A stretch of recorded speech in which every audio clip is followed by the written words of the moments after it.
Страсбург е седалището на Европейския парламент. Парламентарните комисии, както и някои пленарни заседания, се провеждат в Брюксел.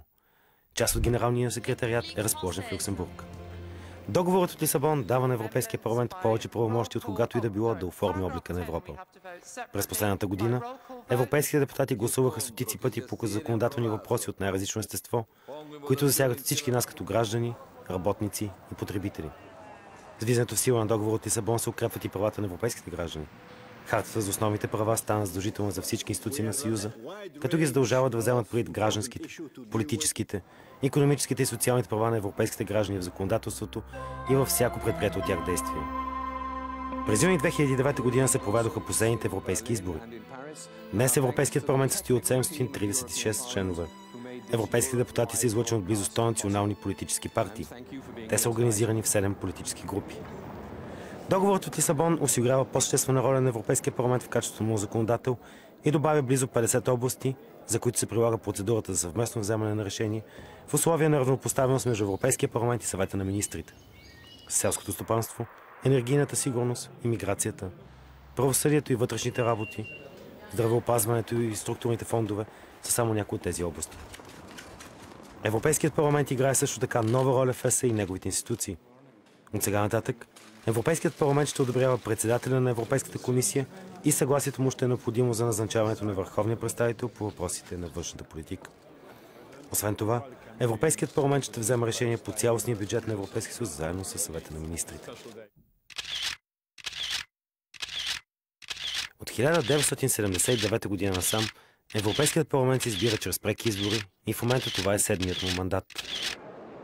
Ежи Бузек, настоящият председател на Европейския парламент, е избран през юни 2009 година. Той е полски гражданин и е от групата на Европейската народна партия. Председателят ръководи цялостната дейност на Европейския парламент и неговите органи. Той ръководи разискванията по време на пленарните заседания и представлява парламента във всички външни отношения и по-специално в международните отношения. Европейският парламент редовно приема държавни ръководители, министър-председатели и други високопоставени посетители от много държави. Отношенията с международната общност са от първостепенно значение за парламента. Именно за това институцията полага големи усилия за това Европейският съюз да играе все по-важна роля в областта на външните отношения. Местата на членовете на Европейския парламент са разпределени по политически групи, в зависимост от политическата им принадлежност. Тези групи работят като истински политически партии на европейско равнище. Те се обединяват и водят преговори за постигане на компромисни споразумения. Както във всеки национален парламент, европейските депутати заседават в комисии, където подготвят законодателните елементи, които ще бъдат разисквани по време на пленарните заседания. Всеки гражданин може да проследява протичането на заседанията на парламента, които се излъчват пряко по интернет. По време на сесия, членовете на Европейския парламент заседават в пленарна зала в Страсбург или Брюксел. Тогава се провеждат най-важните разисквания и парламентът гласува приемането на законодателни предложения и политически декларации. Днес парламентът работи на 23-те официални езика на Европейския съюз. Правото на изразяване, говорене и четене на собствен език е в основата на демократичната легитимност на Европейския парламент. Освен това, в един разраснал се съюз е жизнено важно да се зачитат езиците, тъй като те са символ на равенството между държавите членки.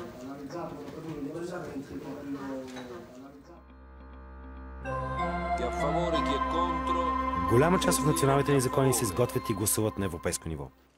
По-голямата част от решенията на Европейския парламент засягат пряко нашето ежедневие, като например решението за тарифите за ползване на мобилни телефони в роуминг. Чрез своите решения Европейският парламент направи възможно намаляването на фактурите на повече от 140 милиона европейски граждани, които ползват мобилните телефони при пътуване в други държави от Европейския съюз. Загрижен да гарантира правата на гражданите, парламентът изрази своята позиция в рамките на отношенията между Европейския съюз и Съединените щати, отхвърляйки на първо време споразумението относно трансфера на банкови данни чрез мрежата SWIFT и трансфера на данни за пътниците във въздушния транспорт. Основното предизвикателство пред Европа е да бъде в състояние да спазва ефективно пазарните правила, като същевременно поддържа високите социални стандарти, гарантиращи социалните услуги и качеството на живот. Именно за това намирането на подходящ баланс беше основна грижа на Европейския парламент при приемането на директивата за услугите, която ще позволи на доставчиците на услуги да упражняват професията си на цялата територия на Европейския съюз. Загрижеността на европейските депутати се простира отвъд границите на Съюза. Мисиите на Европейския съюз за наблюдение на избори и връчването на наградата Сахаров за свобода на мисълта са примери за ангажираността на парламента за защита на правата на човека и насърчаване на демократичните ценности в света. Вследствие на кризата, която внесе смут световната икономика, Европа подготви серия от мерки, които се нуждаят от одобрението на Европейския парламент, за да бъдат приложени. Пакетът за финансов надзор на Европейския съюз, например, беше одобрен от парламента с цел да се засили контролът на европейско равнище. Наред с другото, в него се предвижда пряк контрол върху финансовите институции, които могат да породят сериозни рискове за системата. Парламентът прие също така позиции за управление на фондовете за алтернативни инвестиции, в която призовава за нови правила за прозрачност и намаляване на рисковете, които биха застрашили реалната икономика на Европейския съюз. Успешното справяне на Европа с предизвикателствата зависи от способността на граждани и политици да намират заедно решения.